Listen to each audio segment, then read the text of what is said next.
Bonjour à toutes et à tous, je viens vous voir aujourd'hui pour vous présenter un tableau Home Déco qui dit «Un adulte créatif est un enfant qui a survécu». Ce tableau est fait à partir d'un support 100% tout en colle. Bien sûr, il faudra créditer l'auteur de cette petite phrase dont je n'en ai pas la mémoire actuellement, mais je ne manquerai pas de le noter en barre d'infos et sur la fiche produit dans le site internet bien sûr. Tout d'abord, on va peindre notre support en blanc avec du gesso.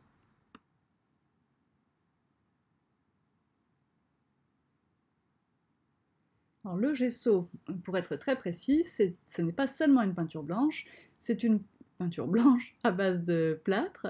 C'est donc une sous-couche et ça va boucher les pores de notre support et ça va nous permettre de le travailler plus facilement. C'est une étape indispensable pour tous les supports poreux, que ce soit le bois, le carton, la terre cuite, voilà. J'ai étalé ici une couche de gesso. Première couche d'ailleurs, je vais maintenant sécher au sèche-cheveux. Il est important d'essayer de faire le moins de traces de pinceau possible. Je le sèche pour gagner un petit peu de temps.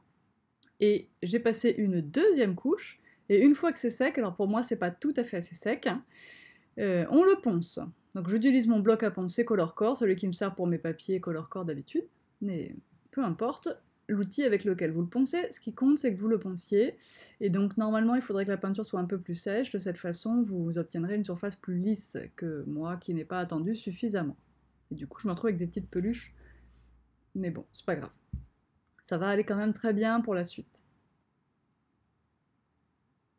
Pour récupérer toutes les petites poussières de ponçage, je vous encourage à utiliser le Dust Body.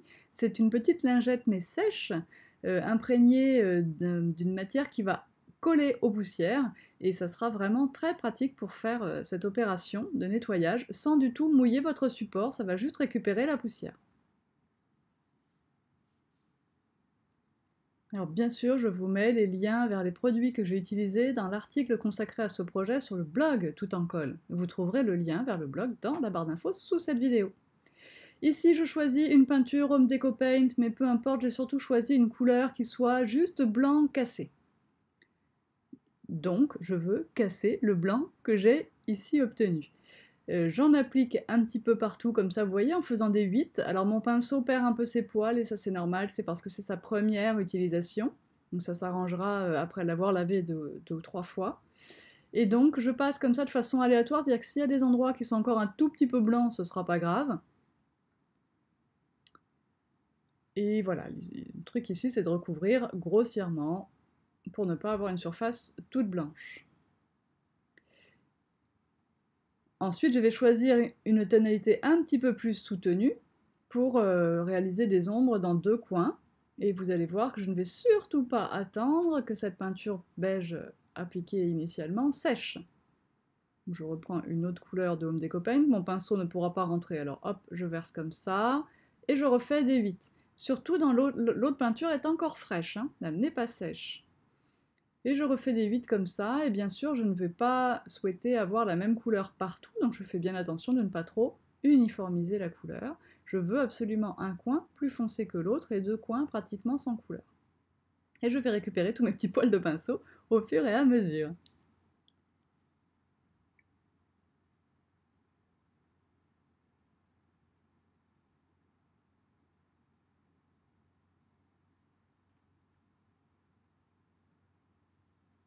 Voilà, je remets un petit peu de beige en bas, mais un peu moins. Oups, j'ai allumé la lumière, et alors là on n'y voit plus rien, je suis désolée, il y a un peu trop d'ISO dans la vidéo parce que je l'avais calibré avant d'allumer la lumière de la pièce et je n'y ai pas repensé par la suite, ça crache un peu, vous allez moins voir les contrastes, bon, vous verrez quand même la technique. Pour les couleurs définitives, vous verrez les photos. Voilà, je vais maintenant commencer à travailler un petit peu avec mes sprays, ma peinture est sèche, bien entendu. Ah, celui-là, c'est le seul qui est bouché. Voilà, il faut que je prenne celui qui est bouché, là. Bon. J'ai donc quand même réussi à en boucher un spray Lindy's. Bon. Et là, il n'y aura rien à faire. Je m'en servirai avec le pinceau tout à l'heure pour autre chose à la toute fin de la vidéo. Donc, je prends un marron, un bleu, j'ai même deux bleus et un or. Je vous conseille vivement de laisser sécher vos encres entre deux couleurs, parce qu'en fait, là, je vais être obligée de repasser quand même plusieurs fois, parce que je les dilue, en fait, à chaque fois. Et bon, bah forcément, les couleurs vont pas rester si intenses que ce que vous voyez là, et au contraire, j'aurais aimé, moi. Bon, non. Alors l'idéal, ça serait de mettre bien son marron, de le faire sécher, puis ensuite de mettre son bleu, de le faire sécher, puis de mettre son beige, de le faire sécher. Bref, bref. Ce qui compte ici, c'est que en haut, j'ai mis du marron, du doré et du bleu, et là, dans le coin, je sais plus où il se retrouve à la fin, il y aura que du doré et du bleu. Moins de couleurs foncées. Bon, je fais sécher maintenant le mélange de toutes ces couleurs, mais comme je vous l'ai dit, faire sécher étape par étape, c'est pas mal aussi. Surtout quand on met des encres en spray sur de la peinture, elles ont de toute façon tendance à être un peu moins vives que quand on les met directement sur le papier. C'est une réaction entre la peinture et l'encre. C'est la même chose pour l'encre Distress d'ailleurs, je ne sais pas si vous avez remarqué. Alors, j'ai peint mon cadre en cuivré, pardon, ça a séché. Voilà, rien de compliqué, je vous ai pas montré ça, c'est vraiment basique. Là, je prends la Grunge Paste Paper Artsy. Alors, ça a l'air un peu plastique comme ça, mais c'est chouette. Franchement, la Grunge Paste, j'aime bien, c'est son mode de séchage assez rapide qui est sympa aussi. Et donc, j'en place comme ça à différents endroits de mon cadre. Ce sont des endroits où je souhaite faire apparaître de la rouille. Je vais donc utiliser le Rust Effect, donc l'effet rouille, de Stamperia. Et pour faire tenir la limaille de fer du premier composant, il me faut quelque chose. La colle, c'est trop liquide. La pâte à structure, ça marchait pas mal, mais cette Grunge Paste, c'est la première fois que j'essaye et c'est la première fois que j'ai un effet rouille aussi prononcé. C'est donc la pâte idéale pour le Rust Effect Stamperia. Vous voyez que je mets ma limaille de fer comme j'appliquerai des paillettes de façon assez généreuse. Je pourrais, si je veux, récupérer tout ça dans une feuille de brouillon. Je laisse sécher ça. Bon, pas complètement, mais quand même, hein, quand même pas mal. J'ai laissé bien 1 heure, hein, je pense. Et maintenant, j'applique la partie 2 de mon Rust Effect, c'est-à-dire l'oxydant. L'oxydant, plus j'en mets, plus ça rouille, hein. Donc là, c'est pareil, l'effet ne peut pas être immédiat. De toute façon, c'est la première fois que vous mettez l'oxydant que le délai sera le plus long pour voir la rouille. Vous voyez, on la voit déjà un petit peu, la rouille, mais on la verra beaucoup mieux encore demain matin. Eh ben non, on est demain matin. Ah, je vois ça à la couleur de mon écharpe. J'ai remis du spray doré tout en haut, et sur le spray doré, je mets du Magical Shaker jaune. Et comme ça, j'aurai un peu le même effet que j'ai dans le bas avec le bleu. Vous voyez un peu qu'il y a des endroits où c'est bleu très soutenu. Et ben, j'avais mis du spray bleu et du Magical Shaker bleu, ça doit être le Guten Tactile. Et en faisant ça, eh bien, je vais concentrer vraiment l'effet irisé du Magical Shaker. Vous voyez que j'avais rajouté un peu de bleu dans le centre, etc., etc. Je vais dans la journée ici rajouter de l'oxydant sur mon effet rouille. Et comme ça, je vais obtenir ça, c'est-à-dire un effet rouille très très prononcé. J'ai passé 3 fois de l'oxydant sur mon effet rouille. Je colle maintenant tous mes petits mots avec ma colle à pointe fine railleur.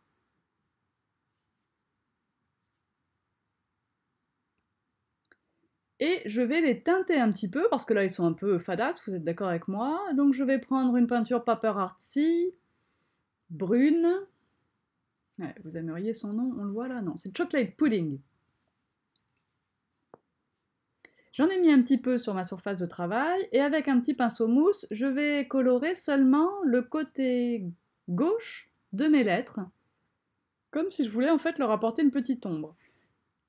Alors pour faire ça, surtout je n'appuie pas sur ma mousse, je la charge très peu en peinture, de cette façon je n'en mets pas sur le cadre, je n'en mets que sur les lettres. Si vous avez trop de peinture, forcément vous allez en mettre sur le support. Et ce serait quand même assez dommage.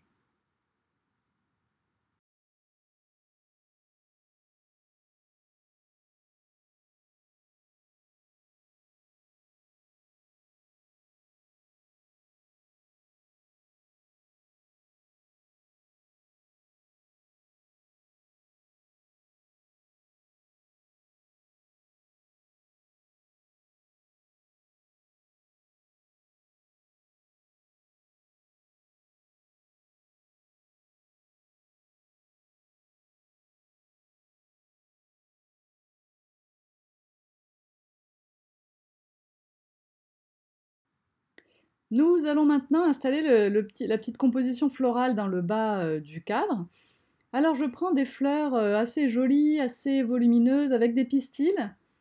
peu importe leur couleur. Je vais en mettre 3 grandes comme les blanches, qui font à peu près 4 cm de diamètre, 4-5 cm de diamètre, puis 2 qui apparaissent là rouge et rose au-dessus, puis encore une plus petite qui ressemble plus à un petit dahlia, ou une grosse rose, comme vous voulez. Donc ces fleurs, peu importe leur couleur, on n'en a rien à faire pour ce genre de projet, parce que de toute façon, on va les recolorer nous-mêmes. Donc je les colle avec un pistolet à colle chaude.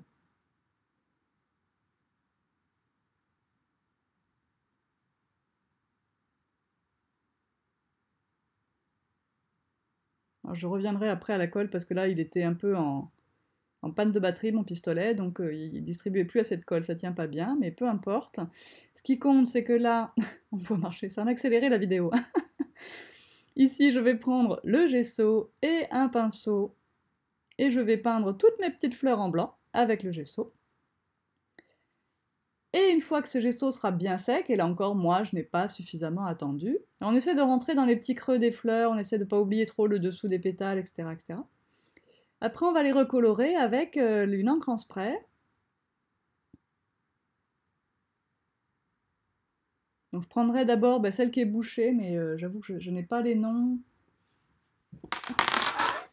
Elle n'est pas loin. Elle s'appelle Milk Chocolate Brown, celle que j'ai bouchée et dont je vais me servir pour colorer mes fleurs un petit peu. Et puis j'utiliserai donc un petit peu du marron en pulvérisant, en faisant attention de ne pas pulvériser sur le reste du cadre. Et je veux quand même que la dominante soit bleue sur mes fleurs. Donc maintenant que je fais ces petites traces marron, je mettrai du bleu. Alors là, vous voyez que je vais avec mon marron en dessous du mot adulte. J'aurais pas dû prendre mon pinceau, j'aurais dû laisser faire l'encre toute seule. Donc avec la canule, je souligne le mot adulte. Et ensuite, comme c'est cette couleur qui est là, des splashs. Voilà.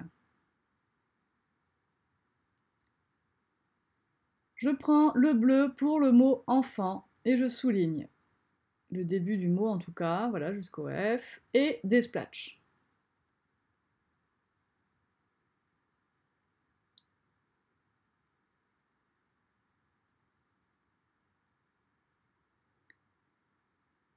Et pour le bas, ça sera le doré, un peu plus discret, en dessous de survécu.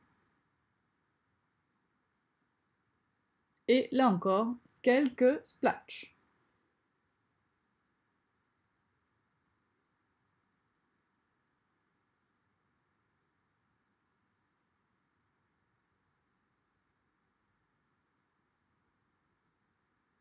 On fait un petit peu sécher les fleurs parce qu'elles sont quand même bien imbibées.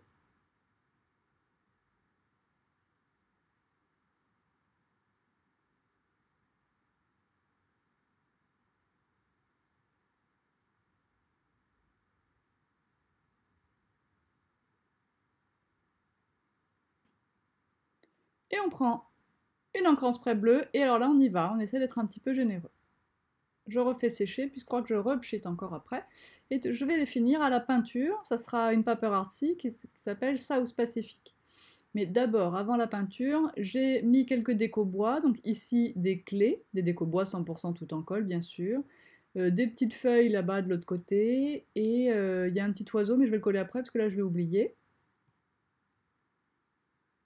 Vous verrez ça sur les photos, vous avez peut-être vu ça déjà sur les photos. Donc un petit peu de South Pacific, je reprends la même brosse, peu importe s'il y avait un peu de marron dessus, et je tapote mais en effleurant en fait les reliefs pour ne colorer comme ça que les sommets de mes fleurs.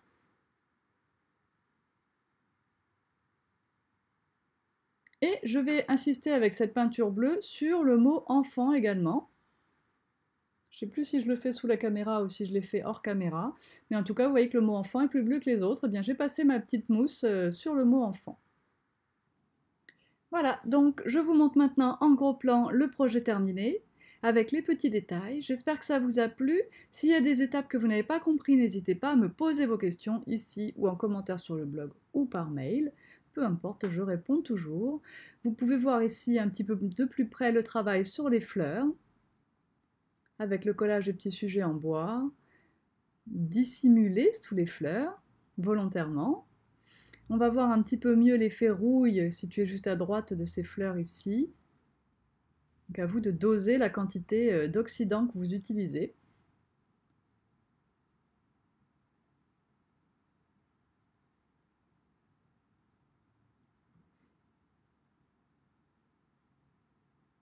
On voit ici les taches bleues obtenues avec les Magical Shakers versées directement dans l'encre en spray bleue, donc pour un peu concentrer la couleur et la poudre irisée. Et un petit gros plan ici sur le côté inférieur droit de cette réalisation. Et voilà, c'est fini. Moi, j'espère que ça vous a plu, ça change un peu, mais ça fait longtemps que j'ai envie de vous faire plus de projets home déco, donc je vais essayer quand même d'en faire quelques-uns de temps en temps. En attendant, on se retrouve sur les réseaux sociaux, le club Tout en Colle sur Facebook pour partager vos idées, la page Tout en Colle Facebook pour être informé des nouveautés, le hashtag Tout en Colle sur Instagram, le blog Tout en Colle, la boutique en ligne Tout en Colle, et on n'oublie pas, si on a aimé la vidéo, de mettre un petit pouce bleu en l'air pour que Google nous aime bien. A bientôt, bye bye.